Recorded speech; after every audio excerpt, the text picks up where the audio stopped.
Welcome back to another edition of the Friday Golf Podcast. I am your host, Andy Johnson, and I'm excited about this episode.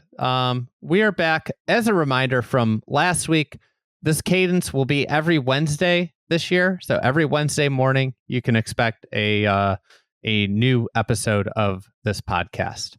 I'm excited for a couple of reasons. We got TGL debut tonight as of this recording, Tuesday night. So we will see a new form of golf. We did a podcast last week about what we were kind of thinking about TGL. I'm really excited to see it rolled out. I think it's a really big opportunity for golf. I am interested to see how it all works. I think I think we all should exercise a little bit of patience because this is a brand new thing. They are going to definitely figure stuff out in the first season, and ideally it is successful enough to get a 5-year window to really grow and flourish, because primetime exposure for golf on ESPN would be a wonderful thing for the greater golf community to have. And so I'm really excited to watch that tonight, but this podcast is going to focus in on a couple of topics. It's going to focus in on Kapalua and the PGA Tour's massacre of scoring on Kapalua. I bring in Joseph LaMagna from Friday Golf to talk about it. He did some interesting numbers analysis to kind of showcase really what's happened to this venue over the years. And then later, I am joined to talk golf architecture with a friend of the program, golf architect Jaeger Kovich. Jaeger is the owner of Proper Golf. That is his architecture firm. After working with Tom Doak and Gil Hance, Jaeger is now fully out on his own with his own firm. He does a ton of work in the Northeast. He's been a former podcast guest, so you could search in Spotify or iTunes, wherever you could find earlier episodes that discuss his story, how he got into golf architecture. But this podcast, we're just going to talk about some of the hot topics in golf. So those are the two interviews, and we are excited to have this thing rolling. So one other bit of housekeeping with the TGL in mind. We did a design contest in Club TFE, our membership. It was really fun. We did a design contest, and we went through all of the designed holes. We had help from John, who built all of the holes in PGA Tour 2K. So it was a really fun thing. We actually put that video up on our public YouTube page. That's an example of one of the hangouts we do every month in Club TFE. So if you liked that, if you enjoyed that, then consider joining our membership, and you can join at thefriedegg.com/membership. Again, that video is free for everybody on our public YouTube page. So go check that out there. There were a lot of really fun designs. All right. Without further ado, let's get to Joseph LaMagna and let's talk about Kapalua and the state of modern professional golf.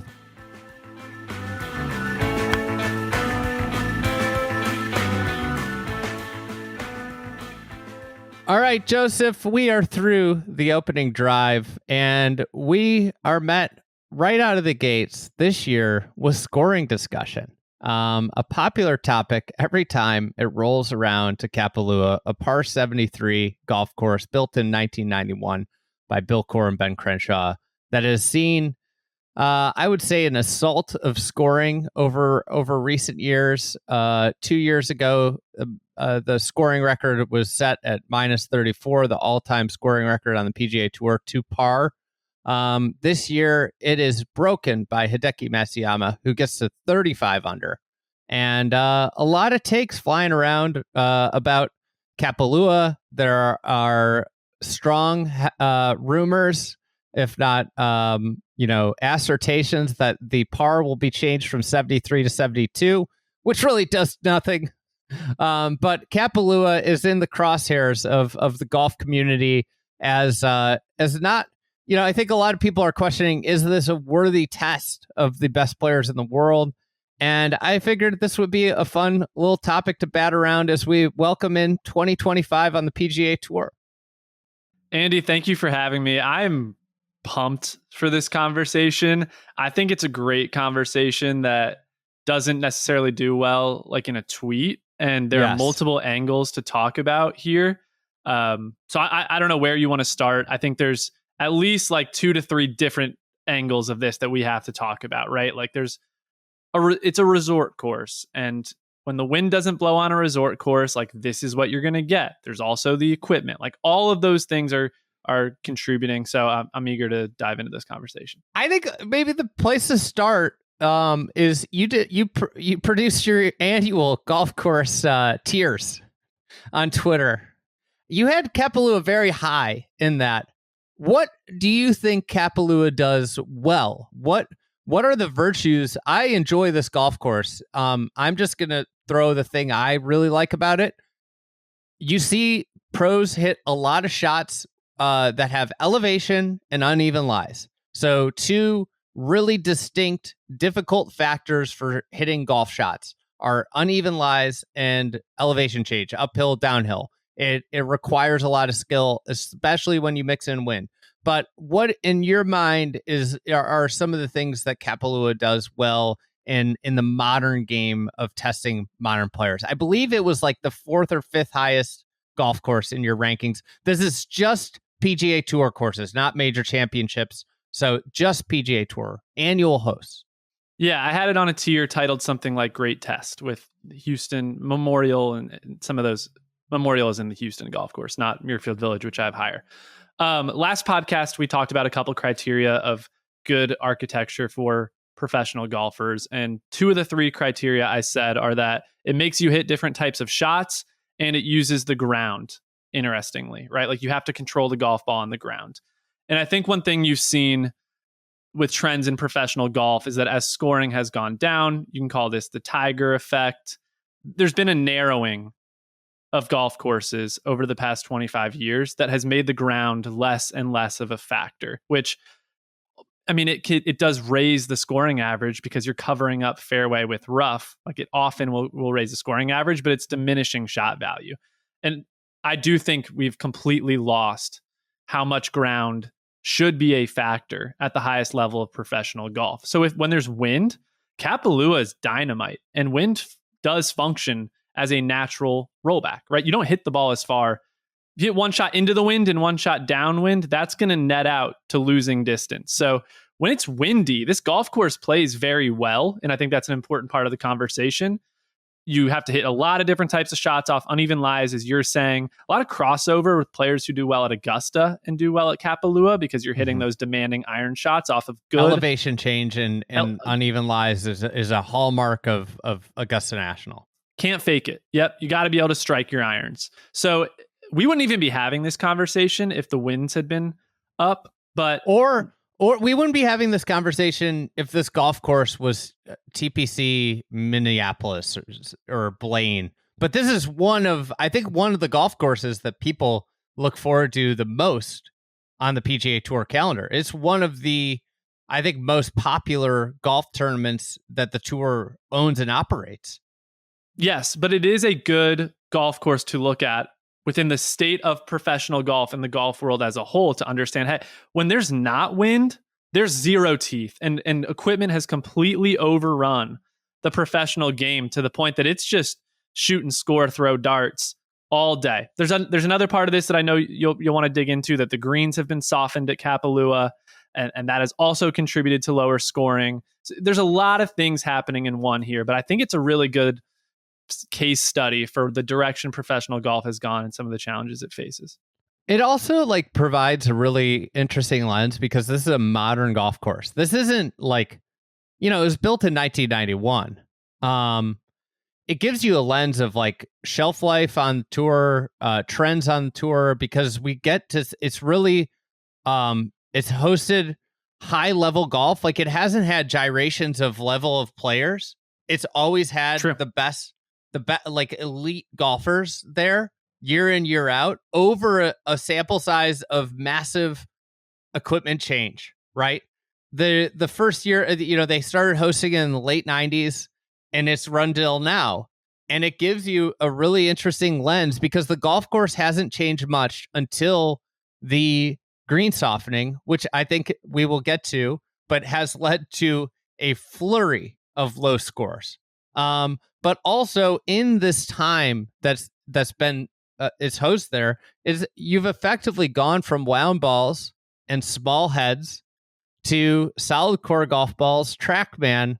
I think 460cc heads and modern strategy, which I think is another big part of this is the mass adaptation of modern strategy. So if you couple all those things together, it has led to a perfect storm of this golf course. I still firmly believe it provides a unique test, but when you see the scoring and the scoring average, I think there was a Max Homa tweet. The year is 2025, and 67s are no longer good on the PGA Tour. And the reality is, this golf course, if you wanted to put a real par to it, is a par 68 for these guys. That's the reality. But they are not going to do that. They aren't going to say that 18's a par 5 or par 4. When was the last time you didn't see a guy go for 18? They have to miss the fairway, right? So it's a par 4. In all actuality. But anyways, I think let's talk about what you think. You think the technology is the real big factor. How has that changed Kapalua? I think all of them are significant factors, just to be clear, right? Like modern course management is a huge, huge factor, and that you're trimming out a lot of big numbers. Like you're just not seeing golfers make double bogeys or worse very often in the modern era. I've made this point before, but I think the period of 2015 to 2025 is just a rapid evolution of strategy principles taking root in all sports, right? Like the NFL coaches who don't go for it on fourth down anymore are dinosaurs, and they've been rooted out of the league. In the same way, professional golf, if you were refusing a lot of the modern course management, being too conservative off of tees, being too aggressive and pin seeking on your approach shots, like you're just underperforming and you're being washed off of the tour. So, and the margins are so narrow, you can't stay on tour. No, you'll just be gone. So that is a big part of it. But Andy, do you know? So just as an example, the par 5 fifth hole, 500-yard par 5. This is the hole that they believe that is believed to be changing to par 4 for next year. Like 31 under is going to make a difference. Yeah. 35 to 31. What a big change. I know people are kind of proponents of changing the par. I actually am not. I think it's obfuscating a real issue, and that we shouldn't do that. Actually, we did a podcast years ago that there's a formal study that was done. If you just change par down, they'll score better. I'm a little skeptical. I actually don't think that would be true anymore. Loss aversion. It's all loss aversion. I don't think that would be true with the modern golfer. Actually, I think that they would. I think you're incorrect. I would love to see that. I'd be willing to bet that it actually wouldn't change. Here's why. If you ask any of these tour pros, I guarantee they make more par putts than they make birdie putts from the same range. Honestly, I'm very skeptical of it, but because sometimes do your own little study. Yeah, because sometimes if I make birdie putts from 8 feet versus par putts from 8 feet, I almost guarantee that tour pros make more of them. Some of the problem is though that often the difficulty is a little harder on some of it. But that all aside, what I wanted to get to, the par 5 fifth. Do you know what the scoring average was for that hole on Saturday, in Saturday's round? No wind, 500 yards. Guess what the scoring average was on that hole? 4.1. 3.98. I almost went under. 3.98. And of the 59 players in the field, I think all but 7 hit the green in 2. I mean, we're just talking about a completely different sport than when this golf course was designed. And I know I sent these numbers over to you, Andy, but just to give people a little feel for how much scoring has changed in the last 25 years at Kapalua. So I have data going back to 2001. It's important to call out that the winner in 2003 was 31 under par, Ernie Els. So that was 30 under par. That was when he had the Pro V. That was the debut of the Pro V1X, which he could just rip knuckle cuts with. That's like the change. That's the start of the big change. Like I recently played a round of golf with the original Pro V1. I was shocked at how hard it was. So like one of the things, like people are always like, go back and play Balata. You can't go back and play Balata because the liquid in the cores have evaporated, so the ball doesn't perform. But the Pro V1 being a solid core ball, it played like 2001. It was shocking how much it spun, like how much the wind affected it. It was so much harder than golf with the current Pro V1. But I would say, like everybody says, the Pro V1 was a huge change. It was a huge change. The Pro V1X was the one that really, really changed the game. And it's important to be giving context of what equipment changes happened with it. So I'm glad you called that out. In 2003, the winner was 31 under, Ernie Els. So 30 under is not unheard of. I think it's important to not go, Chicken Little, the sky is falling every time there's low scores. It's happened before. But what you're looking for is like trends. Yes. So you're looking for like, this is, what people like to do is cherry pick like one stat, like a detractor who often says that I straw man argument. He would probably say, look, 31 under. Exactly. This happens out here. But what you need to do is almost look at like a lot of statisticians would say like a 5-year regression line, right? A rolling regression line is the right way, right? At least, because you're only talking about, in most years, like 30 players in the field. So it's not a huge sample size. But I think there are some important numbers in here. So since 2001, there have been 182 rounds of 65 or lower at Kapalua. So that's 8 under, 65 or lower. 109 of those rounds are in the last 4 years. So 60% of the 65s or lower are in the last 4 years. And those represent 22% of the total rounds played at Kapalua over the last 25 years. So 60% of the 65s or lower, over 22% of the rounds. It's a massive, massive number. And to the people who say, well, it's all wind. Wind is a huge part of this, but there have been plenty of years in the past where there wasn't a ton of wind, like this past weekend. And you don't see scoring outbursts like that. There's a handful of tournaments in the last few years with a lot of wind. 2020 especially. So I'd like to call out your stat comes at 2020. After the 2019 tournament, the tournament organizers had Bill Corr and Ben Crenshaw come out and soften all 18 greens at Kapalua. That is another undeniable factor. And this was PGA Tour driven. The reason that they needed these greens softened was to accommodate pin positions at tournament speed. That is the reason for this green softening. And since that green softening, all that your stat coincides with the exact year that the green softening debuted. Except for 2020, which was a really windy year where there were no 65s or lower. So it's not like a perfect, but yes, they don't even run the greens that quickly at Kapalua either. So it's just mind-boggling to me that the direction of professional golf includes instructing golf courses that their one defense, not their only defense, because wind is a primary defense at Kapalua, but the slopey greens need to be softened. I mean, who is that serving? Well, it's a crazy thing because you think about like the courses that have endured the most. And I know like Augusta National has done lots of tweaks to their greens, but what are their greens known for? Some of the most slope in the world. Think about like other enduring tests, Shinnecock, terrifying greens, Oakmont, terrifying greens, like tons of slope in them.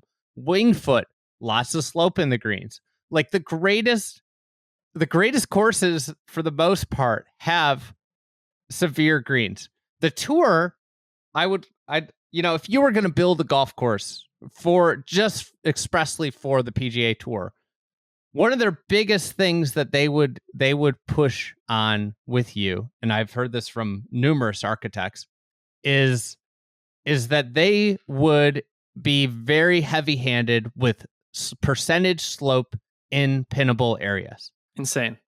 I believe the number is 1.5 percent slope in a pinnable area. 1.5% slope is a tiny amount. So I think like one of the things, if I think about as a kid watching Kapalua, I mean, this is a tournament that's like basically spanned my life as a golf fan. And from watching it early on till now, I think the last couple of years, this year it's just like the more you see it, the more alarming it is. I mean, these guys have like 25-foot putts that are just right edge putts. And this was always a golf course historically that you saw putts just rip. You just saw these putts that broke, and you were astonished. It was like, oh, this is a 6-footer that you need to play 2 feet or two cups outside right. Now, with the way they set this golf course up, maybe I haven't been out there, so I don't know how exactly flat the greens are. But with where they've at least put the flags, you rarely see any putts outside the hole, which is insane. It's a golf course on a mountain.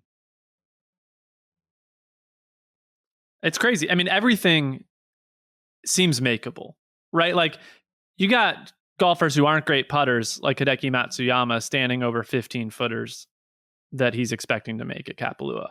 And it's just crazy. The thing that's crazy is those 15-footers don't move. Yeah. Right. And this is all happening, a softening, while equipment's getting easier to hit, right? Like, yes. While the driver head is becoming more forgiving, while course management's evolving, like, to be steering the other direction defies any kind of logic. That the wind here and it not being windy, I just don't like that people can kind of use that as an excuse to distract from what is also actually happening with the rest of professional golf. And Andy, honestly, the course that I would compare this to that should be near and dear to everybody's hearts is St. Andrews, which has become completely defenseless and honestly a pretty bad test of professional golf, unless the wind blows. There's no defense out there anymore in calm conditions. And it's just point and shoot 25, 30 under. I think if we had a St. Andrews where there's no wind and there wasn't a ton at the last one, it would be alarming what golfers could do to it in 2025. Yeah. I mean, and think about what that golf course has done to, like the tees are on other golf courses, right? Like they've done everything. And that's an example of a golf course with really interesting greens. Like, right. And very penal bunkers. But if there's no wind, it won't matter. Mm-hmm. Yeah, I would agree with that. So obviously explosion and scoring. Was there a lead up to this? Is that, the obvious explosion was in 2021 is when this scoring, has really exploded. But was there any signs of this brewing in the numbers of under 65 rounds leading into that? I mean, you generally see, I just picked a random number of 65. I could run this for 68 and you'd see something similar. Generally speaking, you don't see a ton of them really until 2022. But COVID in 2020, I think, is when a lot of these ideas took root across sports and across all the courses on the PGA Tour. So you're going to see just these massive explosions in scoring everywhere. Like I know I've banged the drum on 59s. Like, you're going to see a bunch more 59s coming up. So you can look at Kapalua. You can look at Waialae this week. If there's not a lot of wind in Waialae, like at the Sony, we're going to get some ridiculously low scores. So to me, the warnings are all over the place. Not necessarily with 65s or lower in the lead up to the green softening at Kapalua, but just in general in golf, I think you have to have your head stuck in the sand if you can't see that there's massive explosions in scoring when the wind doesn't blow. Yeah. What would you do if you're Kapalua? What do you think? Where does the golf and the PGA Tour go? What's the logical thing to do here? I think like we could talk about like the, what's a realistic thing to do with the scoring, and then I think like we're probably in the same boat that the logical thing to do is like look at this and this is just like marathoners that are running insane run times or swimmers that were using a swimsuit that, that all of a sudden broke all the world records, and their sport said, no more of this, you know. But like golf, a tiny rollback that really is going to be inconsequential by the time it's done is coming in 2028, right? 2029, 2030, 2028. 2028. So an inconsequential rollback that'll set them to basically what they are today will happen in 2028. But like, what are some smaller measures that the tour could do to maybe mitigate just the, I think there's a PR issue with this. Yeah, I mean, Kapalua can't do this, but we clearly need to shrink the driver heads. And we've heard from a million voices that that's what needs to happen. Dodo Molinari said it on the pod. Rory said it. Tiger said it. Like, it's just so in your face and sensible that we got to do it. And that'll introduce some more off-center hits. At Kapalua, people would find more penalty areas, especially when the wind is blowing, and you'd see a little bit of an increase in score if you couldn't hit it anywhere on the driver face. In terms of what you would change about the golf course, I mean, I'd love to see maybe some of the slopes reintroduced, but I wouldn't want to do much. I would not start narrowing things. I would not start covering up areas of the fairway with rough. I think one tweak that they should make that I've always maintained is that the centerline bunker on number 5 should be shifted a little to the right, because going right of it it shortens the hole and you're not taking on a lot of risk. So I think that centerline bunker is not very strategic, so I would probably tweak that. But outside that bunker infamously was deeper in its original iteration, and tour officials got into the bunker and said, "Wait a second, this is you can't get to the green from here in this bunker." Insane. And then it was shallowed so that players could hit from the bunker to the green. Yeah, I do think that's a better hole if you shift that a little to the right, and it encourages players to go left of it and leave a long approach in, or take on a little bit more risk and go right of it. So like, that's a small alteration that I think would be a positive one. Other than that, I wouldn't want to go around changing too much of a golf course that was built very intelligently and that plays very well in the wind. First of arguably the greatest, living architect's career. First Core Crenshaw design. I think Tom Doak and Bill and Ben are at the top of the mountain, and it's like, that's the tricky thing with this golf course is like, you'd ideally want this to just be able to endure, but the game's changed so much. Yeah, the other part I'll call out that I don't know the answer to is, are we getting a little unlucky with how the absence of wind over the past 4 years? Softness too. It was so soft. Sure, but is it abnormally soft in a lack of wind, or like, what should you expect on January 5th in that specific part of the country? Like, I don't know the answer to that, but even if you determined that the best date to have this is a month later, like, I don't think that works particularly well for the PGA Tour schedule. So I'm not sure you'd take a lot of action there, but I do think in general, the lesson should be for professional golf that if you have a golf course where the only defense is wind, like, you better be prioritizing putting that on the calendar at a time of year when there's reliable wind. So don't know if we just got a little unlucky the last 4 years, but if it's windy in 2026, legitimate wind, you're not going to see 35 under. Like, it'll have some teeth. If you removed all the par 5s and made them par 4s, the winning score would have been 15 under. Let's not do that. That's just a Band-Aid. I have like I guess like one of my questions is like, do par 5s even exist anymore? Not really. I mean, 13 at Augusta, people complained because only like 50% of the guys could go for it in 2 after they lengthened it. I mean, there's a handful. Like, I think like 14 at Pebble is one. It's a shot of that stands out in the last 10 years was Gary Woodland getting home in 2 during the final round of the U.S. Open, because it's such a rare feat to get home in 2. That's what a par 5 is supposed to be. And what does Pebble have? What does Pebble have? Yeah. Cold air and wind that changes how far the golf ball flies. So that's a huge part of it. Give me a warm golf course where there's not a lot of wind that you can think of a true par 5. I think so. I think one of the things that's happened that's permeated with the PGA Tour is that they they've looked at other sports leagues and they see that scoring's good for business. The NFL, the NBA. Dumb. But what they and the way they've gone about making scoring good for business is equipment. So giving players better equipment. Let's just that, there's obviously been like receiver gloves in football that people will point to that have made catching a football easier. But like the general idea of like equipment making it easier is that's not going to happen in any other sport. The other way that they've done this is with week to week in, week out predictable conditions and course setup and golf course architecture, like dumbing down stuff. And what they're doing then, like, I don't think anybody would find the NFL product more interesting if they said, hey, guys, we know you like scoring.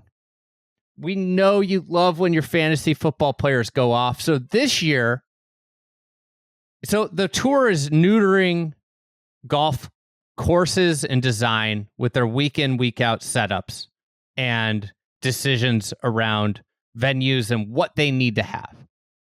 I think that the best comp would be if the NFL said, we want to produce higher scoring games. Defense, you have to play a set coverage. You're only allowed to play cover 2, and we're going to take one player off the field. So you get 10 players. The offense gets 11 players because the quarterback is man on man. The quarterback doesn't count. And they set up the game that way. That's what it feels like the tour does from a week in, week out. What they don't seem to understand is that the friction in other sports is the defense. The fact that the defense can present unique challenges. The fact that the defense can adapt. The fact that the defense can game plan. The PGA Tour setup crew should be acting like a defensive coordinator in football. They should be looking at the players, looking at the field, looking at what happened the year before, and devising a unique way to set up the golf course to try to thwart the way that the golfers have game planned to take down a golf course. And to me, this is the issue with the tour, is they don't understand that the key to the sport is the friction. Because why everybody loves sports is that friction. The dynamics of watching somebody do something that you think is impossible. And the thing that golf is, the hallway that the PGA Tour is walking golf down is that this is not hard. These guys are so good. This is just, a shooting gallery. The issue is they are walking themselves into closer to bowling and darts and further away from sports like football, baseball, basketball, hockey, sports where there is a real dynamic, a back and forth between defense, which is the golf course and the setup in golf, and offense, which is the players. I'm really glad you went here, Andy. One, I think they would argue that they do that, and that's what they did at TPC River Highlands, where they looked at the data and decided to cover up certain parts of the fairway with rough, and I would push back very hard on that they have a fundamental misunderstanding of what tests professional golfers, and that removing options and just making them play into one, reducing the surface area that's playable to short grass, is not actually creating a better test. The other point that I feel like I have to make is that I want to throw the challenge flag on this notion that sports fans like more scoring. I think it's a misguided, stupid idea. And if you were to survey somebody and say, hey, would you prefer more scoring or less scoring? They're probably going to vote and say more scoring. But if the way you got to more scoring was with less defense, like you are saying, they wouldn't want that. It's just that these reductionist arguments argue that they want more scoring. And I think you are seeing now in the NBA a sort of backlash and an outcry from fans that the homogenized, high-scoring style that they're playing right now in the NBA is not interesting. And I think it's a very good analogy for what's happening in professional golf, and a good point that, hey, you know what? Scoring doesn't always result in more fan interest. If everyone's playing the same style and everyone's shooting threes and has these rangy perimeter defenders and we're all building our personnel the same way and all the teams start to play the same style, just like in golf, how you're seeing a lot of stock fades with huge driver heads and wedges to 12 feet, people don't really want that. People want tension, and that is the key to compelling sports. That's the dynamism. Yes. You know, like that feeling that anything can happen. And the more that pro golf becomes driver wedge, the less inherent tension there is, because the outcomes of a wedge, from whether it's fairway or rough, the number of outcomes that can happen from a wedge is so small. It is like 25 feet or 2 feet, you know, like that's kind of the range. It's the ball's not rolling either. Yeah, the ball doesn't roll. So angles don't matter nearly as much. I mean, if I was gonna like think about, and it's hard with grandstands and everything. But if the PGA Tour said, hey, you can have one tournament where you set up everything. This would never happen, right? Ever. You can set up everything. You can be in charge with the venue. I would create like a lot of variable grass heights all over the place. Like really like almost random, but thought out. Where like certain places roughs are shorter, certain places roughs are longer. There's in between roughs, like very variable in the kind of roughs. Like Pinehurst, a little Pinehurst-y. Yeah, but like, you know, like on a 350-yard par 4, the rough from 50 yards in might be like a foot long on one hole. I'm shocked you're going this route. But then on the next hole that's around that same yardage, it might be, you know, like I want to just get people thinking. I want to get them on their heels. The other thing that I would do a lot of, I would change, and we saw this at Chambers Bay and they went nuts. I would change pars of holes day in, day out, and change tee boxes radically. And this is the hard thing with grandstands and stuff. But let's be real. Like some of these smaller, like Sentry doesn't have grandstand requirements. Nobody's there. There are no fans. So like I would have like all of a sudden, like one day we might play the longest par 4 from the forward tee and just create a situation where they need to understand, like they have all these guys know where the tee boxes are going to be. That's like saying, hey, Tom Brady, we're going to run, we'll just use a modern, Patrick Mahomes, we're going to run a cover 2 with a spy linebacker, and we're not going to disguise anything all game long. Like these guys have all built their strategies. Make them at least build a strategy on every tee box on the golf course. Don't tell them where they're going to be. You know, make them understand like how to play from everywhere. And this is the way I would start to think about like the setup crew of the PGA Tour should not be there to hold the players' hands and coddle them and create a Marriott-like experience where week in, week out is the same thing, right? Like I know I'm checking into my room and I know what to expect. I've got my bottle of water here, I got my king bed, and I got my desk. You know, what I want those guys to do is I want it to be, you know, the Bill Belichick scheming all week on how he's going to get in Peyton Manning's kitchen. And it would be really cool to, you know, you talk about like value adds of like how you can make fans get more into it. You have these setup guys come on Sunday and be like, here's what we were thinking this week. And this is the game plan we devise to try and thwart these guys. This is what you're going to see today.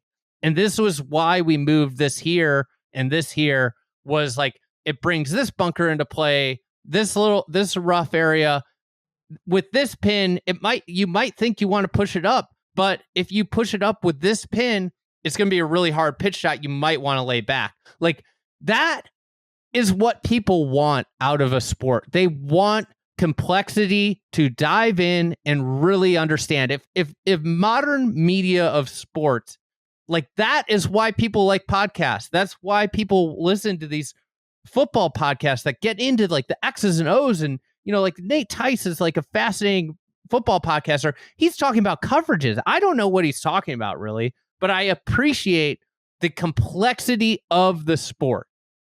And the Andy, PGA Tour is just dumbing it down every chance they can get. Unfortunately, I think they would argue they have those people, and that's what they're doing. And they're sitting there on Sunday saying, here's the game plan for the next 4 day, Thursday, the next tournament. But I don't think they have an inherent understanding of what actually tests professional golfers. I don't think they have the courage to test golfers provocatively and upset them. That's the other issue. And they're just trying to not upset anybody every week.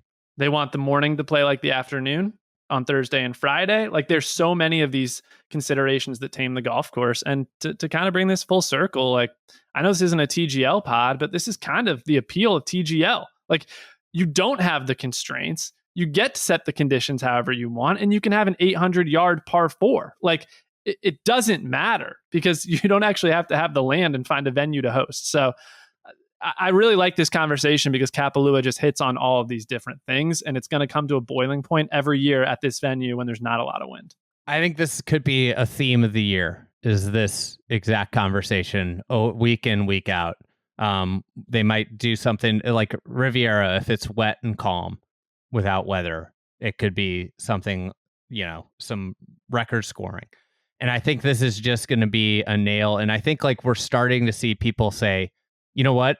Like for 20 years, it's just been like, these guys are better and better. They're better and better. And I think we've reached a point where fans are starting to say they aren't better. You've just devalued the sport. And I think that's where we're at. It was an interesting first week. I love Kapalua. And I just, I hope that there begins to be an awakening that defense matters in pro golf. And that birdie bonanzas are not the best way forward, because what you're doing is you're really limiting the number of shots and the amazing things that these players can do. And they want to build superstars, and this is the way you build superstars, is by having more compelling tests. Oh, and by the way, the 4 tournaments that prioritize defense are also the most popular. I don't know if the PGA is one of those 4, but that's kind of, they got a little better, but that's yeah. So, all right, Joseph, we could see all of your work, the wildly popular Design Disasters, the Fried Egg newsletter, and on the Fried Egg website. Thank you for coming on. Thanks for having me.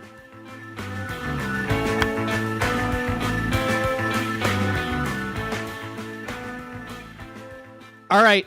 Big thanks to Joseph for hopping on. Let's get over to our architecture segment of this podcast and our guest, Jaeger Kovich. But first, let's talk about our friends at Club Champion. We are thrilled to have them back in 2025. I've been going to Club Champion since probably about 2000. It's probably been about 25 years of my life. They started in Chicago, where I was a high school golfer.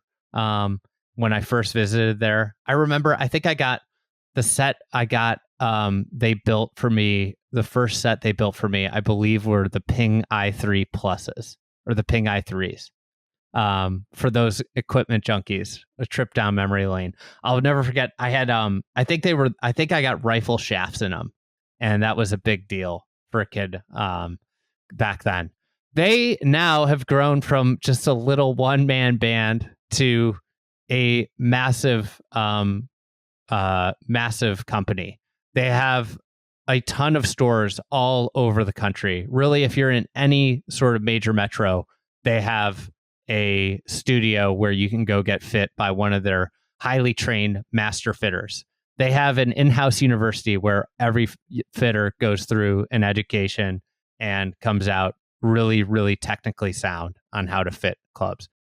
My favorite thing about their stores is they have all the brands, every brand, and every type of shaft. So you know that you are going to get the clubs that are best for you. It is not like, so many times I've gone into one of their studios with an idea of what I'm going to get, and I walk out with something different because the numbers don't lie. So if you're interested in getting a new setup for 2025, go to clubchampion.com/friedegg and use the code friedegg, no spaces. That's friedegg. So clubchampion.com/friedegg, and you get a free driver or iron fitting with a club purchase. So if you use that code, and you can get a free fitting with the purchase of a club. So check that out. And thanks to Club Champion for their ongoing support.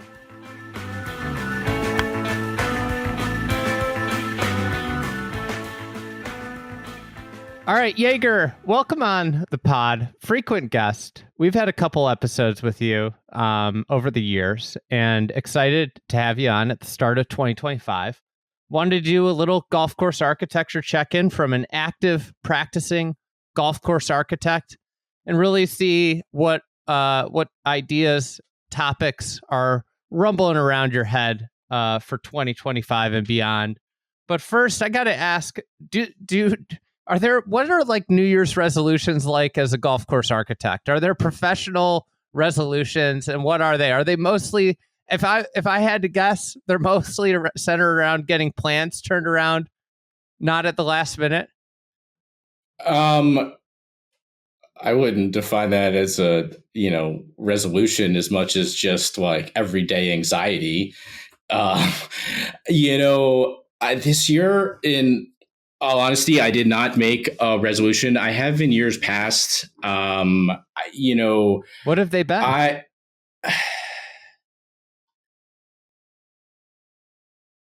Probably less like super work related. One of them was trying to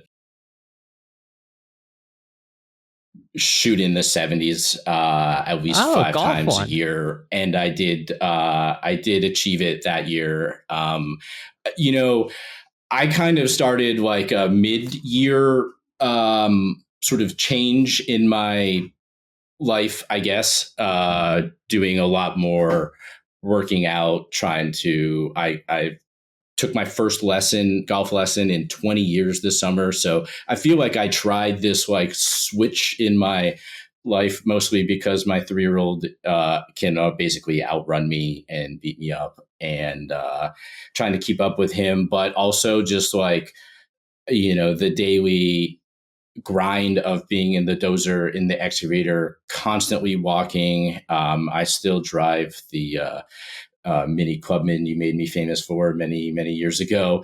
So folding myself into that, honestly, is now hurting. Man. Yeah, exactly. Is now, quite frankly, just like starting to wear on my back between all of these. So, I kind of got on this routine more in the midsummer. So I'm really just trying to keep on the pace I've been in and not fall behind. And then I feel like, we're like 3 to 5 months like ahead of the curve here with all these resolution people that are just showing up to the gym. Like we've already been there. We know the routine. So that's kind of where my head's at right now for a lot of stuff. But maybe the Mini Cooper is not that long for the road. It's getting tough. The key to the gym stuff, I believe, is you got to get in early. You got to start your New Year's gym routine in November. You got to beat people in there at the minimum, and then feel like you're a regular by the time January hits. Otherwise, you got no hope. Yeah, totally agree. I think we're good. Is the excavator hard on your body? Like, I imagine, does it like move around a lot, like jolts and stuff?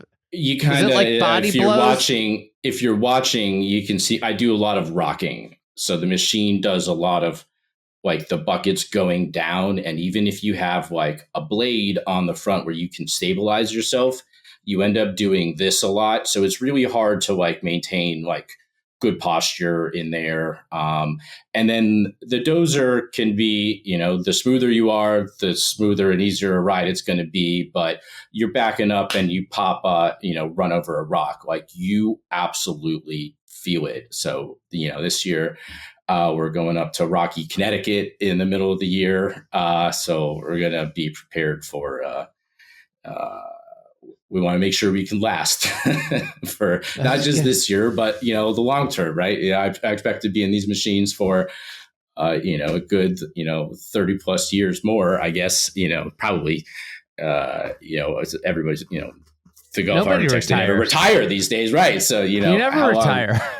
Correct. Gil's still in that machine too. I don't know how he's been able to, do that, but I'm starting to think a little bit roomier car might also be so maybe that folds into your resolution. Well, Tom's saying he is going to retire. He's going to buck the trend. I guess we'll see.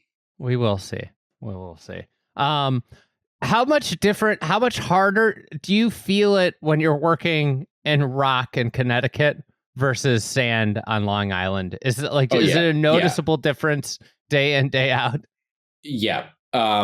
So last summer we did about a month-long project at Old Sandwich, and just this absolute sugar sand. It wasn't even like slightly rocky. It was like pure sand, because they had dumped feet and feet and feet and feet just to fill this area many years ago before we even got there, of like screen sand. And it is just like so smooth. It's so much quicker. It's, there's it washes away. It shifts a little bit more. You had to do some other things, but, yeah, it was a big delight versus where we're heading later this year. All right, hey, Jaeger, let's just do a little quick 24 and 25 look ahead. What was your the golf course that you saw in 24 that you maybe think about the most or had the biggest impact on you? And then in 25, what's one course you really want to see? Yeah, well, I had a pretty good 2024 golfing wise. I finally got to make a bit of a trip of a lifetime, a bit of a delayed honeymoon. I spent 2 weeks in Australia and New Zealand in March and February. My design associate, Nick Mills, got married at Kingston Heath. We even got to play on the morning of his wedding, it was pretty cool. I don't think even Mrs. Proper Golf wouldn't have allowed that. But so with that trip, there are 2 golf courses that I think about all the time. And that's Royal Melbourne West, when probably the composite, because I was able to play both, and just thinking about the mashup of the 2 of them. And then Taraiti in New Zealand. They're, the 2, without a doubt, Doak 10s that I played this year. And they're everybody always asks me what my favorite golf course in the world is. And I used to give an answer of 3. I've had to expand my answer beyond 3 at this point. Is it 5 now? I kind of say it's 5, and then I mumble 6. What is it? Well, those 2, Pine Valley, National Golf Links, Ballyneal, North Berwick West. Those are the 6 I mentioned. That's good. What so if you were going to distill down like one thing about Royal Melbourne that you really, that really stands out, and one thing about Taraiti, what are those things? I mean, they're very different. The entire day at Taraiti, it's exceptional. It's a bit of a lower key vibe. There's you're probably not going to see as many people. I think to a degree, as natural as Royal Melbourne is, it is on a whole nother level with that, and the beauty. The golf holes are exceptional. I think it really starts to, it builds nicely. The turf is unbelievable. It's basically just a beautiful sea of continuous short grass, fescues. It's just a magical day, in every way, shape, or form. Royal Melbourne is a bit of a different. It's obviously a much harder golf course. It's probably the greatest championship golf course in the world. I think. I have not played Oakmont. I've only walked it, but I think, given the amount of fine turf there, the firmness, the more natural beauty and things, there is such an incredible diversity to the holes, the strategies. I walked it in the morning. I kind of charted my way through it, and then I went out there in the afternoon, and I really tried to execute on my plan, and it was really unbelievable. It helps when you occasionally are able to do that and execute, even at my level. And the people in Australia and Melbourne I met were beyond friendly.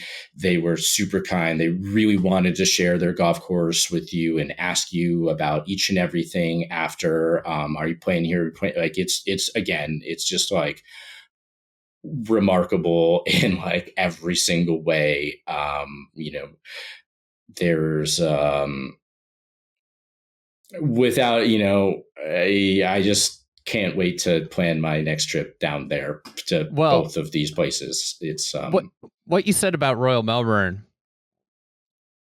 It was so evident the first hole of the President's Cup, of that idea of charting your way around, where that first hole of the composite course, the Americans were trying to hit it up close to the green. Yeah. And the internationals were all laying back. And it was like a bloodbath of the first hole. The Americans were playing American golf, just blasted it up by the green, and the internationals laid back, and it was the internationals just smoked them. They understood, they respected the golf course.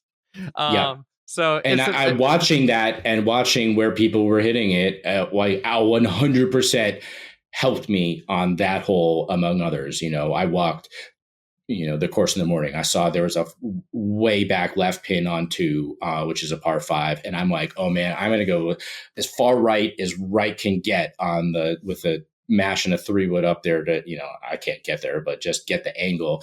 And if you're able to do that and come back, it just all of a sudden I just got zoned in. And that's a place that, it has some very heavily contoured greens, but I would say it's certainly known for firmness, speed, kind of everything. But it still is able. The Mackenzie's green complexes still are able to have tons of hole locations available for use.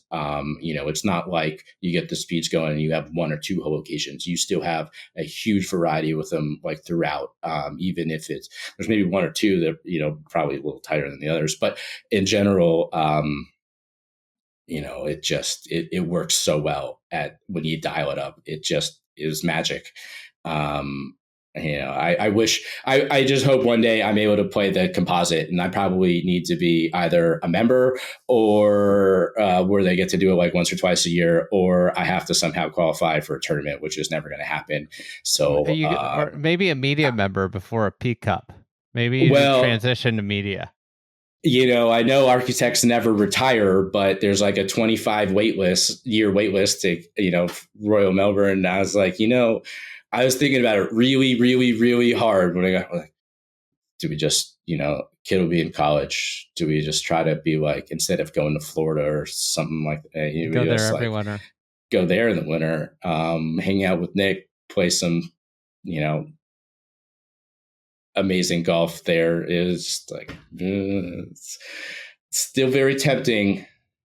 This those are two of the places I most want to get to, and I feel like I'm running out of time on this year already. Let's get there. What 25? What's the one course you'd love to see at 25 that you haven't seen yet?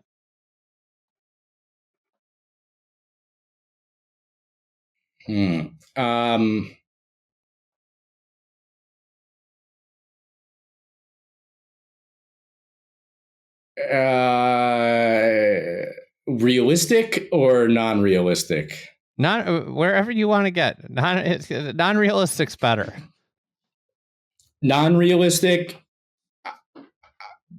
at this point, probably for different reasons. I'll name two. Barnbougle. I really wish I somehow could have found an entire extra week and gone and done a trip to Tassie and seen some more stuff. But Barnbougle would have been the absolute number one of those Australian courses, New Zealand course I didn't get to see that I'd really like to see. I think it's got it's the Ballynei's down under cousin, and I'd really like to check that out one day. And I hope it's not too long. And then I guess maybe the second one, partially because I have walked it, haven't played it because of, just everything. I would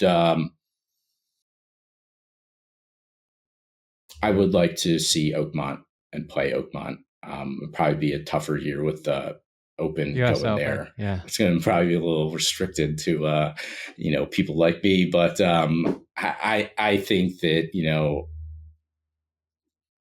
that's one of the very best golf courses that is incredibly unique, that I have not got to play. I was able to see, I got a lot of boxes checked last year. So might be a down year is what you seem to be hinting at.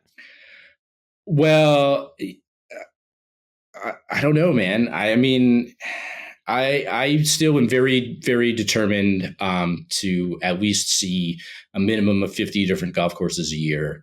It's going to be very difficult with the work schedule, which gets bigger by the day, with our projects that, are going to be bigger than ever this year. But I've seen 50 for the last, there's maybe been 2 years in the last decade where I haven't seen 50. In some years it's been more. So I'm going to push for, that's just a regular, that's not a resolution. That's just a normal life. I would love to be at that number too. It's you got to see a lot of stuff. Do you count them? Do you track yours? Yeah, I count them. Yeah. I don't know if I hit 50 last year. I probably was around 40 something. It's hard to hit 50. I always have a lot of time on the road. It is, but I can, the area here, it's easier, right? I mean, it's a little bit easier if you want to stick it to the Northeast, I could probably force my way there if I wanted to. Let's get to your things, real quick. So what's the first burning thing on your list? I mean, I don't think you could go cost has to be the first one, and the price of projects, the price of materials, the price of golf, and what the cost of all of these things has been doing over the years in relation to projects, in relation to clubs and memberships, and how things are being funded, and how busy things are. It's just there's so many different ways you can look and dive into the cost discussion here. So like, even, there's like I said, you have material costs, but like, they just keep going up. There's lots of trucking costs and things related to this. There's sand, there's materials, there's all these things. And it just keeps, you haven't seen any real reduced demand. There's definitely been more and more, I think, tightening to a degree, but at the same time, there's another club seemingly behind, next in line, that almost wants to do more and more, even faster, and then some, so it's crazy, and it makes you think about how long this will continue. It definitely is having an effect on the memberships and clubs looking to do projects. There's like, everybody's still in this. You have a wait list, you have a busier tee sheet than ever. So in my area, right, I'm in New Jersey. I work in New Jersey, New York, Philly, Massachusetts, like generally throughout the region here. And, these clubs have wait lists, and like, there's not like another cheaper, easier place to go down the street. That's like another option if you don't want to buy into the thing. So you see less junior memberships. It's just, it's wild. We could get into, break down more of the construction costs, and you start thinking about different ways to reduce things. You wonder how long it's all going to last like this. But, some people tell you the next 4 years are going to be even better. It's hard to say, I don't know. I mean, that's the thing, right? It's got to be hard to be in your position too. You create these proposals where you're saying this is what it's going to cost, and then for the most part, a lot of these projects happen 12 months, 18 months, 24 months later, and you've been dealing with a extraordinarily, rapidly increasing cost basis for everything. So have you noticed that, like, just figuring out like a way to bid a project, like a way to price it, has that been a challenge? I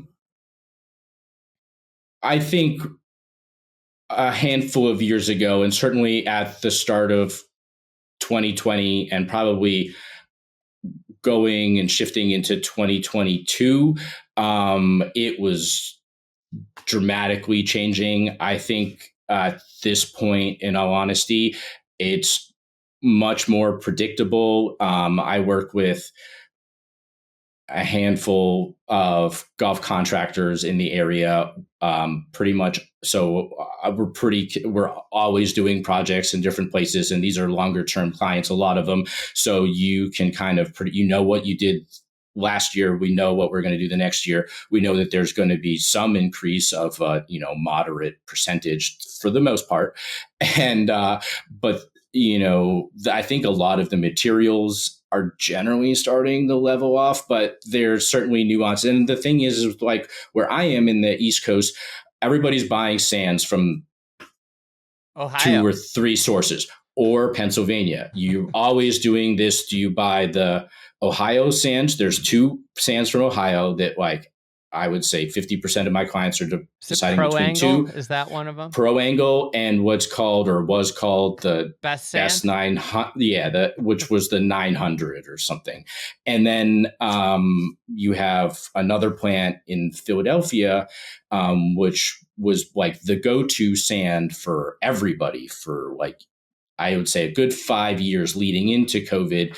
And then COVID sort of changed some stuff with that plant. And now people are a little weary of it, so like, but it's a little bit cheaper.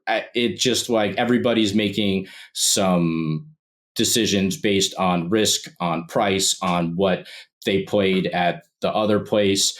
And then you've got obviously the liners. So, like, for example, right now, that Pro Angle sand, we have to purchase it for a club this spring in March, and it's $160 a ton. But oh my God. Yeah, I mean, if you factor I feel like that it was in, like 80 a couple of years ago. Right. So when we did, like, 2016, when we did all those bunkers at Aronimink, it might have been 64. Like, you might be going from 64 to that much. And a lot of it is, you have trucking, you have labor, you have fuel, you have, like, all of these things. And then there's certainly seems like there's a golf tax. And then, some of these things aren't, like, always the, like, number one priority for some of these plants that like create these materials, like the liners, right? Say capillary concrete, for example, is like a liner that everybody's heard of on the East Coast, for sure. But like, concrete plants aren't in business to make capillary concrete. Like, it's a micro percentage, and like they've got to change a bunch of stuff to do it.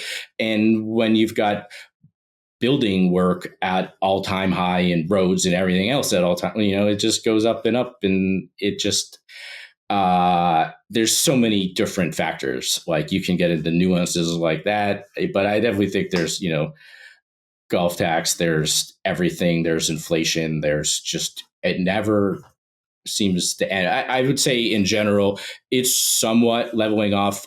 I do, and I've learned since 2020, and the higher the total numbers get, I feel like the much greater detail you need to get into in terms of budgeting, in terms of how you're measuring things, how you're calculating things, how you're tracking things, predicting things, because when the numbers are 2 to 3 what they were 10 years ago, and the numbers are so high, people get much more nervous. And you need to, like, how did it get that high? Like, how? And so I need to be able to, kind of prove where each little piece of the puzzle is going to. And that's how we're able to, I have a really good track record at being on or a little bit under budget, because of that, and really trying to work with contracted clubs to fine tune it, because it's very difficult. And that's the thing I worry the most about: building bunkers, shaping bunkers, coming up with those ideas. Like, I'm not very worried about that anymore. I'm not even worried about presenting, which is, I hate public, but that's not my favorite thing either, is speaking in front of a large audience. But it's the budgeting and the fear of having to ask for more is the thing that keeps me up at night the most. It's, sand is like just a fascinating topic, because the sand that everybody's buying is like the least hazardous sand in the world. Mm-hmm. It is the bright white sand that the ball, like, everybody loves it. Every golfer loves it because they get in to it, and the ball just magically pops out. Like, it is easiest. If you have good club head speed and you know how to hit a bunker shot, you're going to produce more spin and control it out of these perfect lies, because it's not going to plug with the liner and the rolled up faces and the high flash sand. Like, we can make it come to the bottom like every time. But now it's easy. What do you think so about it's funny because like I heard you talking about the Kapalua thing the other day, and I was like thinking about the reduce. Was like, well, what if you just throw a foot of beach sand in there and you make the hazards matter? So the Kapalua, this was on the Shotgun Start. So I just want to put this out here on this pod. Kapalua is one of the few PGA Tour venues that uses non-standardized sand. So they use the same sand at basically every tour stop. If you go to a TPC course, they have the same sand. As another, the goal of PGA Tour setup, really week in, week out, is they want it to be like a Marriott, where the players check in and everything's the same. They know exactly what to expect, which, like, as a golf fan, is probably the complete opposite of what you want. So, that's maybe the start of the problem. But Kapalua is historically the hardest place when you're in a bunker. And it is one of the few courses that doesn't have that standardized sand. The sand you're talking about from Ohio or Pennsylvania is that type of standardized sand. That is the sand that PGA Tour players love. If you remember back, super tested for the ideal firmness, the least amount of washing. Like, this is it's a dream. If you had the amount of rain you had in our area at points last year, and it washed all the time, you would quit your job if you worked on the maintenance staff, and you would never want to fix bunkers ever again for your life. So it makes all the sense in the world for every club to be pushing that, because it's harder and harder and harder to find people that want to do it, or the clubs that should be paying labor hours to do it. And then you have it does the exact opposite, and then it has this playability factor, which is different. So, the sand's very expensive, and it erodes the actual point of a hazard. It erodes the point of a bunker. It makes it extraordinarily easy to play out of. It reduces the impact that a bunker has. I think like a great example. Have you been to Sand Valley? Not yet. Bandon would be a great example too. When Bandon just has like the native sand. It's just like beach sand. What you just brought up. So it has just beach sand. And I think like something, if I'm playing, I'm just going to say, if I'm playing Winged Foot. Yep. If I'm at Bandon, I'm exponentially more terrified of bunkers than if I'm at Winged Foot because of the sand profile. I know at Winged Foot, I'm going to be able to hit a high lofted spinny shot out of a bunker. And it's probably not going to plug. At Bandon, I am terrified of it plugging. Sometimes like I don't have the capability of like having like 6 sets of wedges like pros, but like I have to go down to like I need a little more bounce out of the bunkers when the sand gets heavier. So I go down to 56. It reduces the ability for me to get up. It makes short-sighted misses more penalizing. But anyways, like yeah, I guess like, I'm a member at a club that is exactly Ballymeal, that way. Right? Correct. Totally natural sand. It's just what's there. And, I know that like a lot of my personal preferences of what like, the place, I call it my happy place over there. It's just like, I love it more than anything, but that is not what the desires and the intention of almost not all, but most of my clients are like. We used at Old Sandwich this summer as an example. I mean, they've been mining sand on site there. We didn't buy any materials. They screened from a pit themselves. We used it for mix. We didn't need to do like it, and that was a place where we could get away with that. We do some how much mix of that. Roughly what percentage savings does a project like that have? Like if you could versus so you did a short, yeah.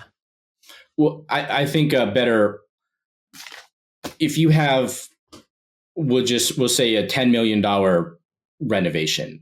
Okay. Generally speaking, you're about 50-50 materials to labor.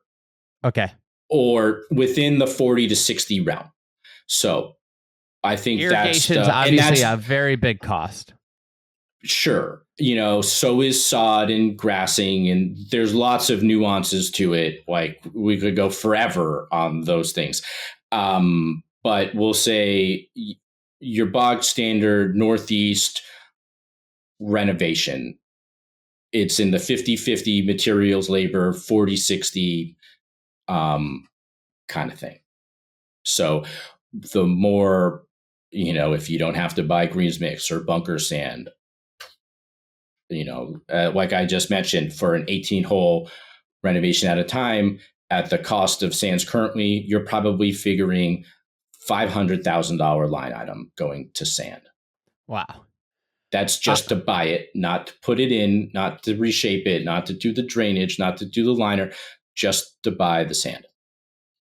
I think if you think about where one of the ways that golf in America, I think like using the term I want to preface this. I don't think like lost its way is necessarily the right term, but it's certainly a term you think of here is the idea of what you are entitled to in a bunker.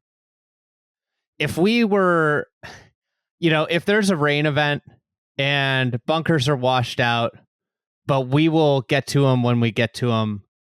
Like I had this takeaway actually from Pine Valley. I don't know if I've ever played a super high end, super well regarded course with more inconsistent bunkers than Pine Valley. And you know what it was? It's demanding. It is like a true test of skill. Like you get in the bunker and you have to figure out like what's this lie and what is it going to do? And the more knowledgeable, the better player and the better bunker player, the more shots you have out of the bunker is absolutely rewarded. It is like, it's actually like something like everybody talks, is the biggest thing I took away from Pine Valley was like, people go to these places and they want to mimic the green speed. So here's like what a lot of people think is the greatest course in the world. Why don't people ever mimic the bunkers there? Because I guarantee the bunker maintenance expense is pretty low there. They have a lot of sand, but like in comparison to most clubs in its arena, I would guess it's in the low end of bunker maintenance. I'm not certain. There's a lot of hand labor that has to go into it because of the amount of them and the plant varieties and things. So there's probably more. I mean, Pine Valley's not known for a low maintenance budget. Let's be clear. But but you know who is that has that exact same variability in bunkers, and it's just a general region, and it's due to probably the greatest material for golf courses on planet Earth, and that's the Melbourne Sandbelt. I took, Garrett just came back. I took my first trip there in February, March, and Nick Mills, who works for me, is from there, and you had the greatest variety of life. Sometimes it was hard packed, and it could change in this corner of the bunker to that corner of the bunker, this course, that course, one side of the green to the other, different parts of the property. You will occasionally get a plug lie in the face, but there's all sorts of different amounts of sand in these things. They're extremely variable. I found it a much, much different shot than I would, I'm a pretty good bunker player at home. That's, that's like, that's probably the best part of my game. And I really struggled there. Melbourne Sandbelt, certainly known for their bunkering. They're really known for that magical, black sand kind of stuff that just compacts and it's just gold. But, I think, part of, what makes, probably Royal Melbourne one of the great, probably maybe the greatest championship course on the world is stuff like that. And it makes those courses, makes the hazards matter in a different way. And I think that, we started this segment with like the cost thing, but like, how do we figure out how to, reduce the cost of bunkers is definitely the most expensive part of Northeast maintenance, right? It seems like just in general, every club and every maintenance team, and like this is what the club asks, and that's what like a superintendent does is like and I think like the practice, like doctors try and make surgeries more efficient and more successful, like the success rate, right? Superintendents like are trying to make the conditions more consistent and better, more optimal year over year. I think like one of the things that's happened, especially like I noticed it from when I was a kid, especially like, and you see it at like the municipal level, like municipal golf maintenance, the level of maintenance at municipal courses today is worlds better than 20 years ago. Like leaps and bounds. Like I don't see the spongy greens that I grew up playing where a wedge would bounce like 12 feet in the air, but the green was super soft because it's just all thatch, right? Like those days are kind of like gone. Yeah. But like one of the things that's happened is that this like strive for perfection across the property has just created this insane cost basis for the sport. And that like that to me is like and I wanted to ask this question, if you were going to attempt to do a project as cheap as possible and run a affordable, really good, let's just call it a Doak 6 golf course, what would be the things that you would stress and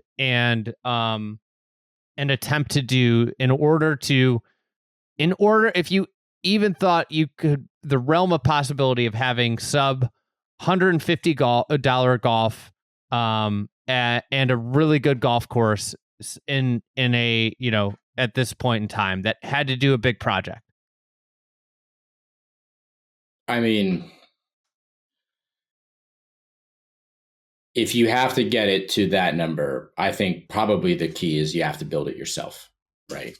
Like, you have to take a little bit longer. You have to almost build it with your maintenance team and rely a lot less on outside labor. And the more, and then if you have to purchase materials for that project, right, if it's not blessed with sand, then you have to reduce the labor portion, and then you have to do it kind of yourself. And you can do some things to cut out the materials that you're unwilling to spend. So do you decide to do significantly less bunkers? That'd probably be truly on the table. The more short grass you do, the higher, you're going to have to maintain that at a certain standard going forward.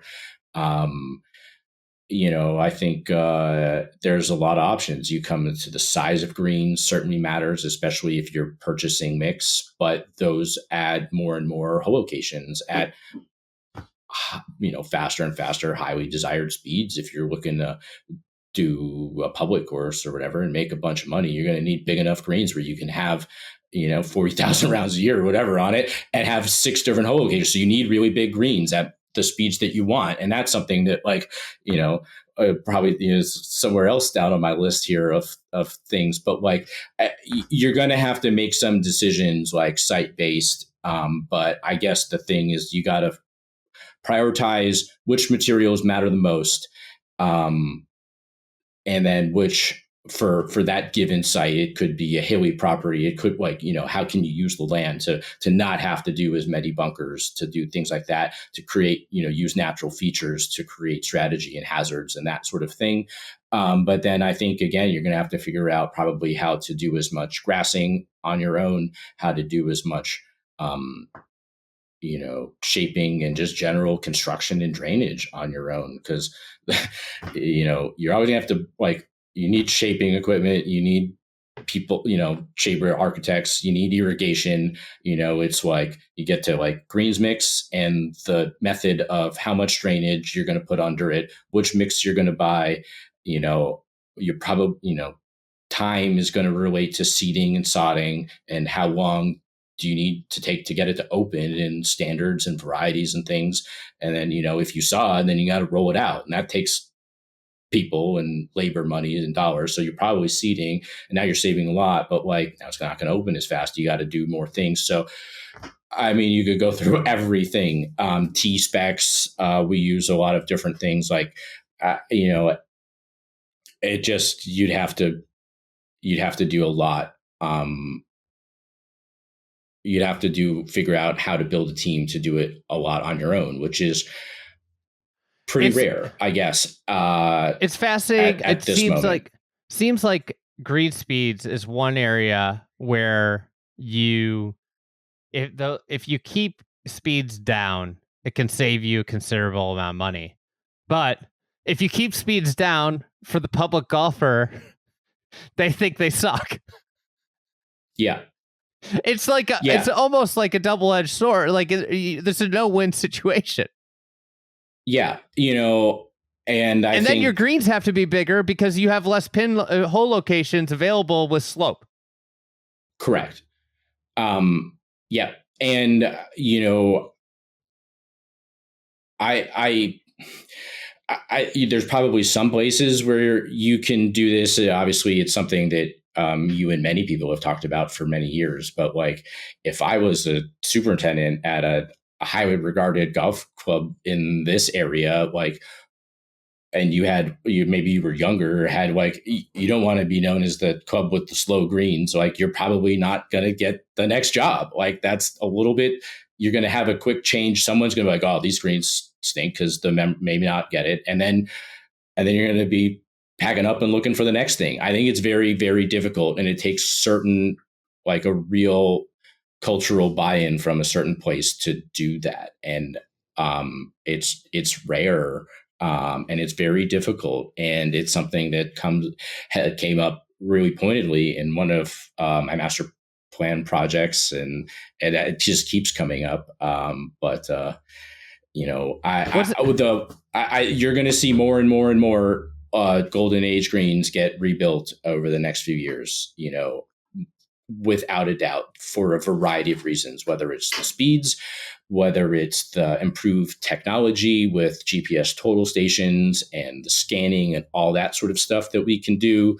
And then I think it's just continued pressure from, you see this great club, that great club, there's how many of, there's a lot, everybody's, top restoration architect got, like, there, you see a lot of greens being rebuilt at those clubs, like the top end, and it trickles. What's fascinating, and this is where I think that the powers that run pro golf and golf in general have their head completely in the sand, is around green speeds. And the idea that a fast green is more challenging than a slow sloped green is bananas. So in the other part of this podcast, Joseph and I talk about the record scoring at Kapalua. Do you know when scores under 65 exploded at Kapalua? Can you just venture to guess the year that these record scores just happened to explode at Kapalua? I would imagine it's the Pro V1 changeover, right? The year after Corin Crenshaw softened all 18 greens. There you go. It turns out when you don't have to, when you take one factor out of putting, slope, when you take one of the two factors, there's speed and there's slope. And when you take one of the two factors out, putting gets a whole lot easier and players shoot lower scores. Who would have guessed? But I don't understand how, like the USGA, the PGA Tour, the PGA, the R&A seems to be the only ones that understand that slope in interesting hole locations is far superior to smooth, fast, and flat greens. Yeah, I do believe that the bigger putting stroke you have to take, that is a greater sign of skill, right? The slower you have to take a bigger stroke versus just nudging it on the line. I do think that proves who is a better putter. There's more factors in the whole thing, right? The slope, the speed, the lines. I totally agree. By the same, like I have a lot of fun playing some greens that are very, very fast. But I liked a little bit of the balance between, you're never going to see a 12 or 13 at, Ballyneal, my home course. I'll just continue to reference since it's my home. It's easy.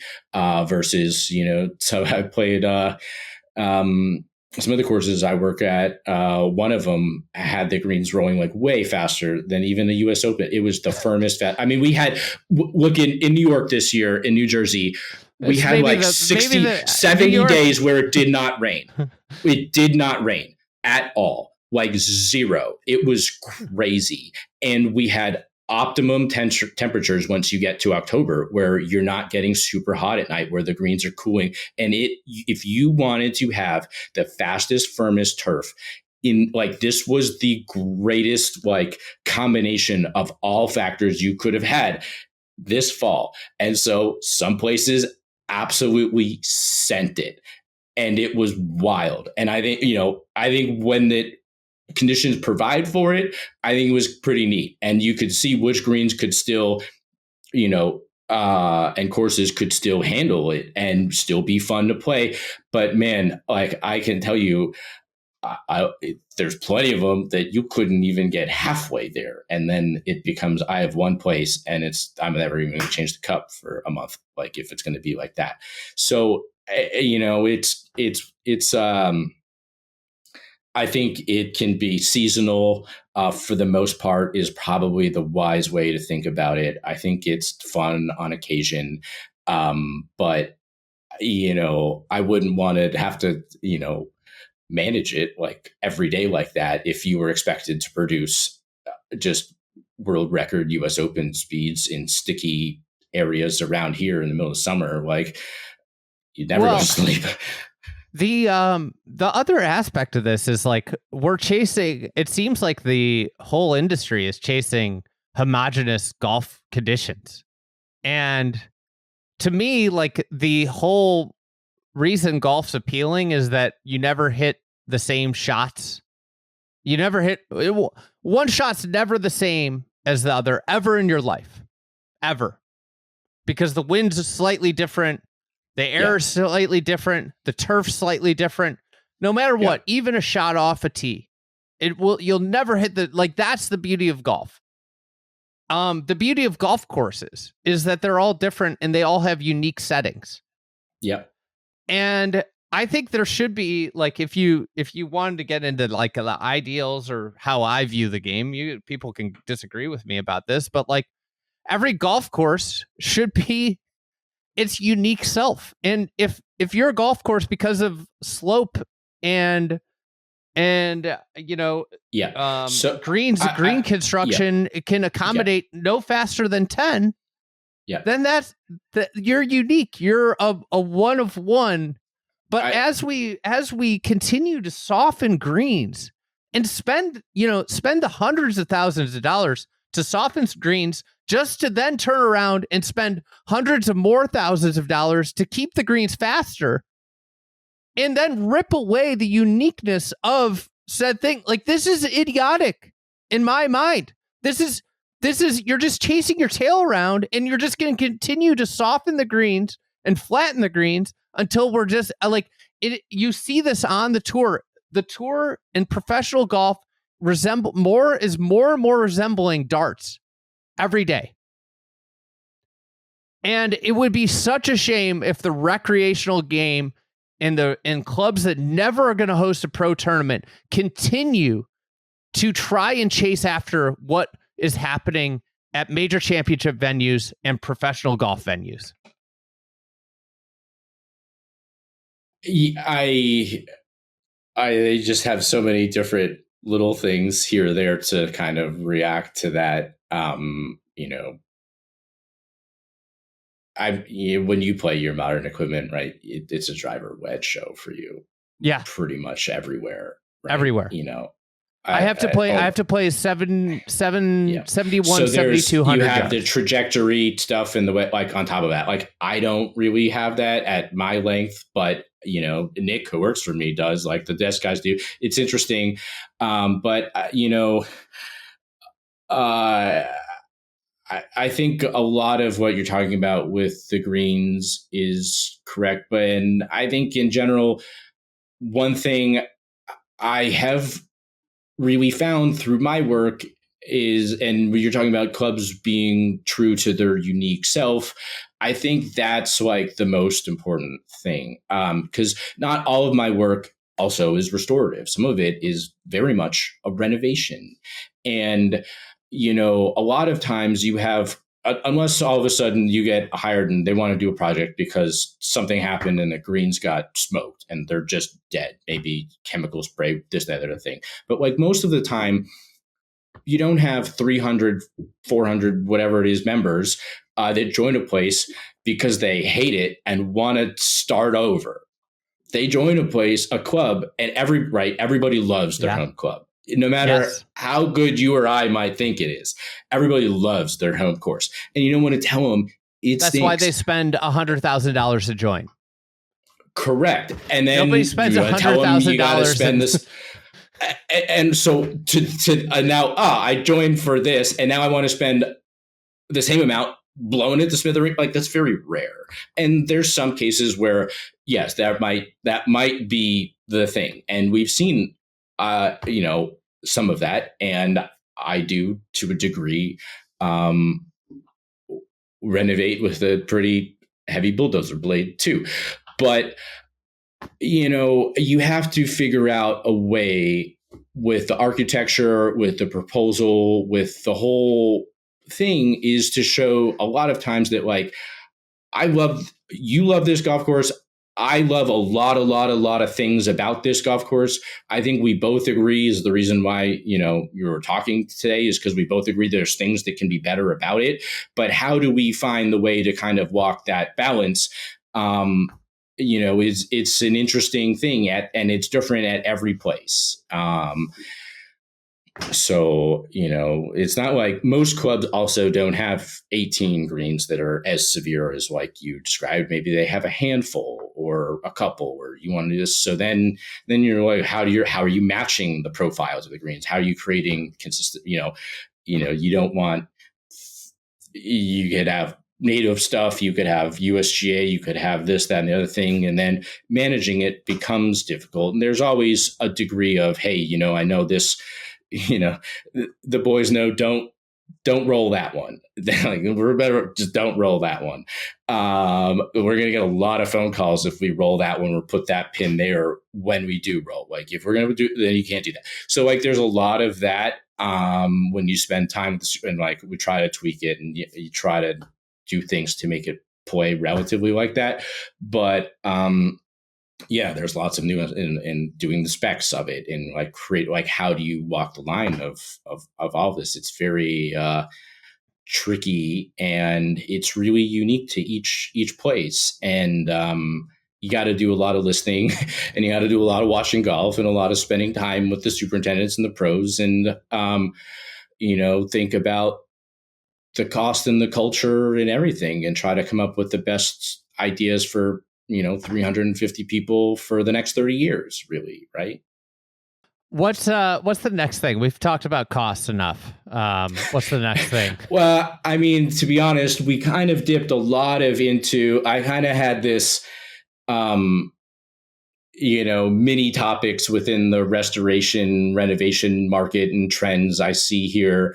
And I mean, we've definitely ticked off a lot of these boxes with green speeds, with GPS total stations, with hole locations and moving things, having enough you can move it around for the increased play every club has, the detailed planning and stuff that kind of, on top of, I guess, if you want to like really shift, there's a few other things into that. But one thing a little bit different, and maybe it does factor into the cost and the demand and just how my region and stuff works.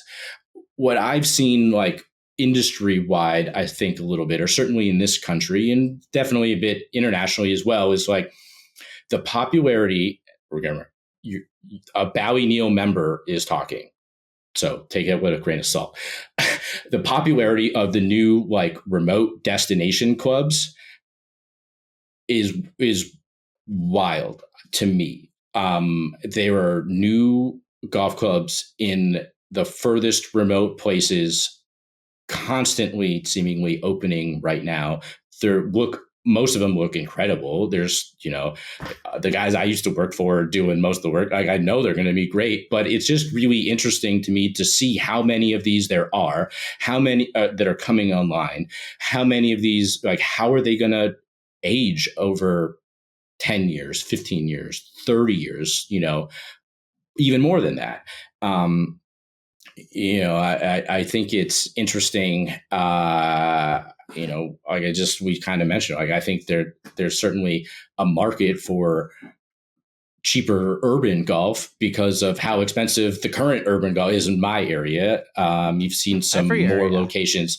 South Carolina obviously seems to be a real hotbed over the last few years. Florida, parts of Florida, not all of Florida, but parts are wild. But, there were times, and the only reason I was able to get into, Bowie Neal is because like they had tough years for a stretch. They went through some really hard times. And then also one thing is like someone on the inside, it's really difficult to live at these places for long periods of time and work if you're an employee. It takes a special person to want to go to the middle of nowhere and raise a family 90 minutes from a Walmart, at minimum, right? So like it's how are you going to continue to find that many people, quality superintendents, quality labor, assistants, business people, food people, like all of this for decades. And that's something that I think about a little bit, and I wonder when, you have not just these private clubs that are doing it at, like we talked about before, probably 5x the cost it was, 10 years ago. But you also have all the resorts that are doing it at these places, and you can just rent a bed and not be stuck to that bed for the next 20 years. And you could shop around and go to, this resort in Florida, this one in Wisconsin, this one in all over the place, and do 10 trips a year to different places versus go to the same, 3 for the same one at that same initiation. So it's interesting. So I think there's a lot to unpack here. And I think like something that hasn't really ever been talked about is the history of destination golf in America, or just the history of destination golf, really, as an American.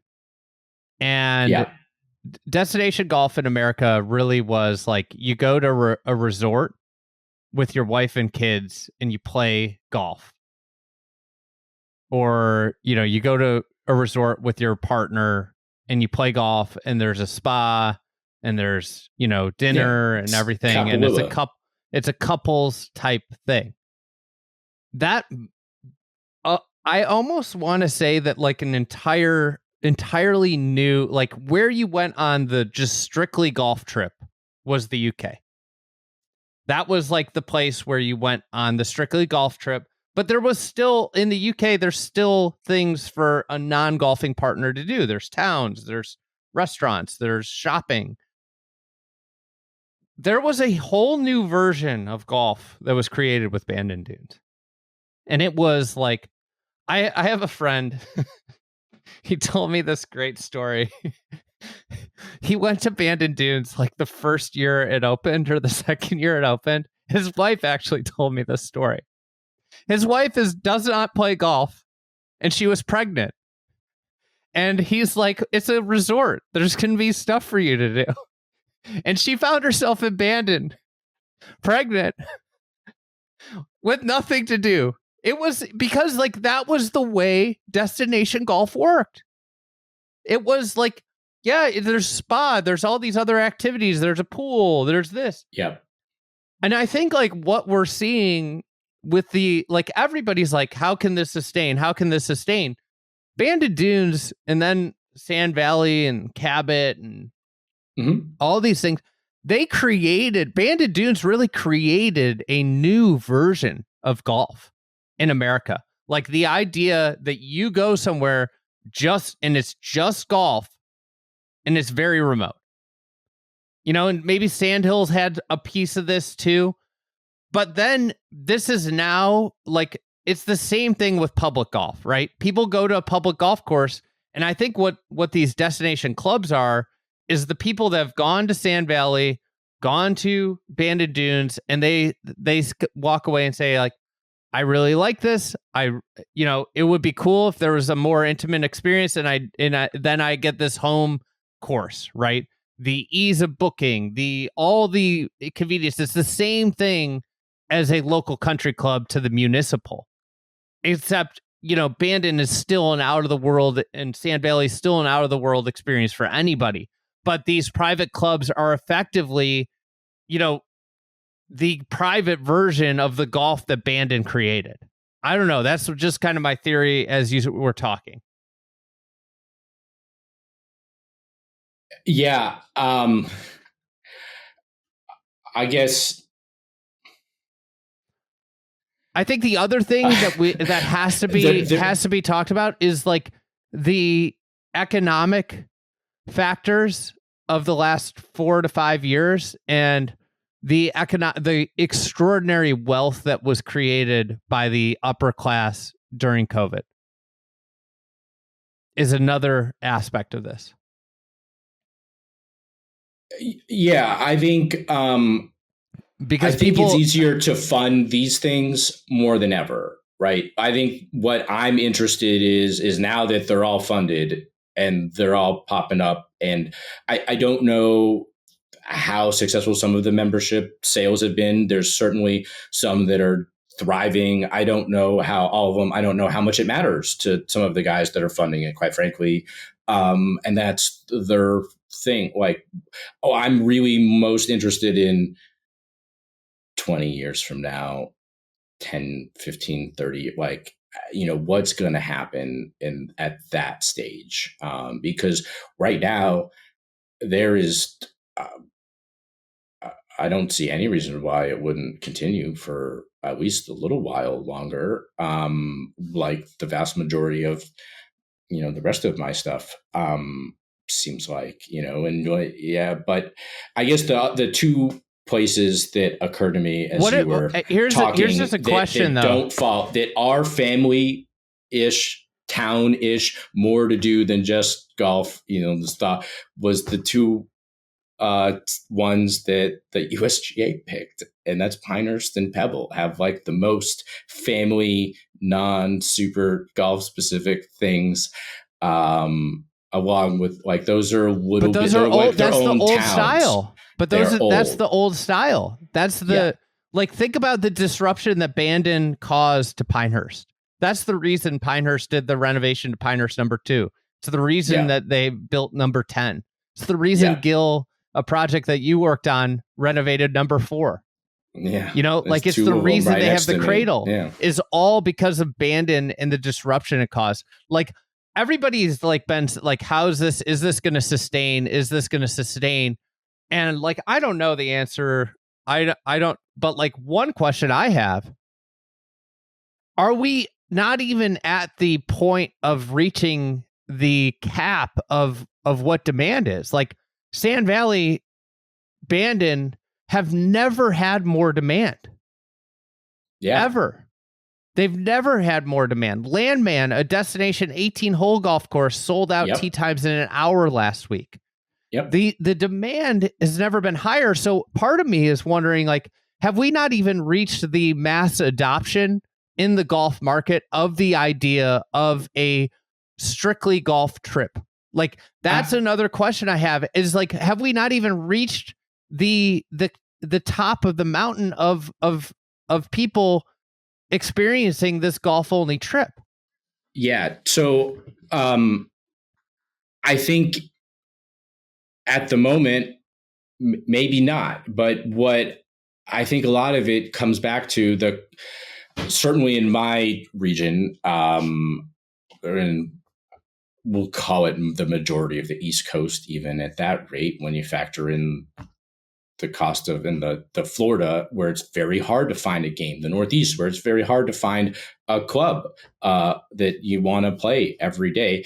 I think that's when it's that hard to get in somewhere, or a younger to then join, the cost, the wait list, everything like that, it becomes, it makes more sense to do this. But if you're able to create more of that local game, I think you could then start to pull a bit away from that. And I think some of it's an age thing for the people that are doing a lot of this, I think, and how that they can either do those trips versus the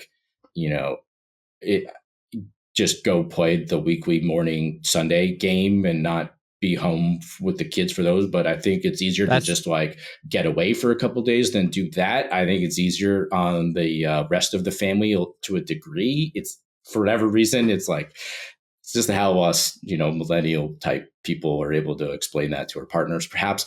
I don't know.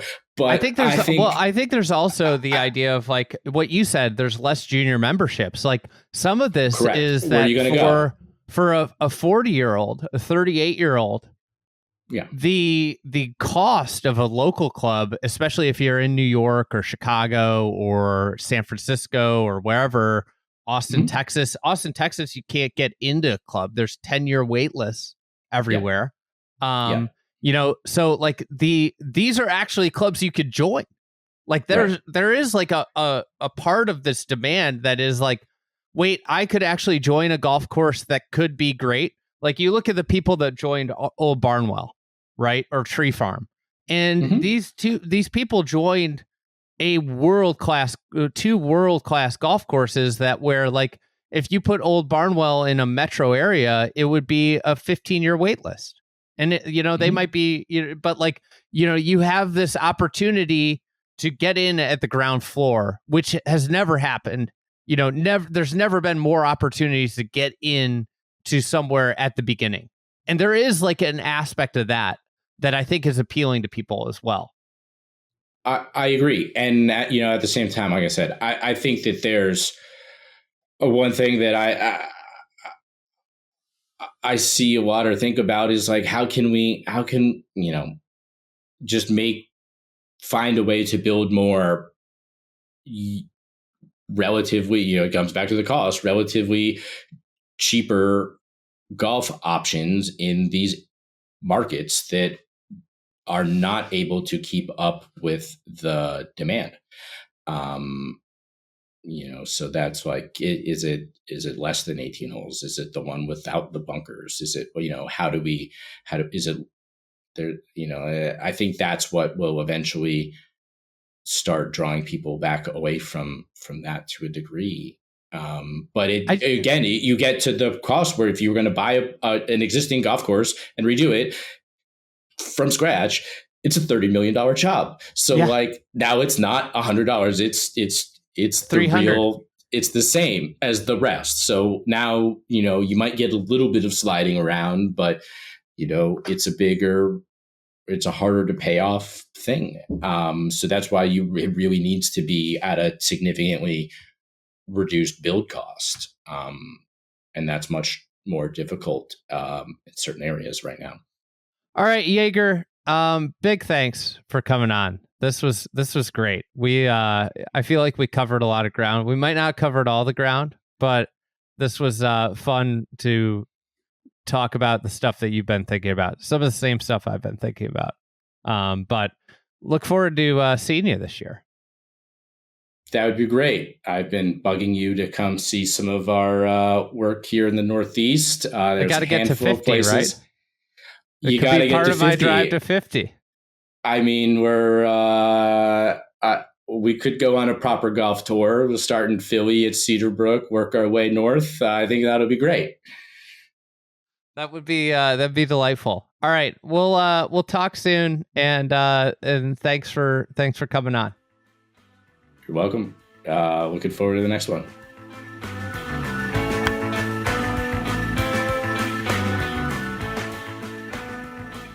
All right, thank you for listening to another episode of the Friday Golf Podcast. I'd love feedback. If you like the new format of the show, let me know. We are going to be, doing this every week all year. So if you have other things that you'd like us to cover, I think what we are excited about with this new format is we have a little bit more flexibility to do smaller segments and different things. If you want to hear from us on topics that you think we haven't really broached on this podcast, let me know. Anyways, big thanks to PJ Clark for editing, producing this podcast, and just helping me navigate life at this point.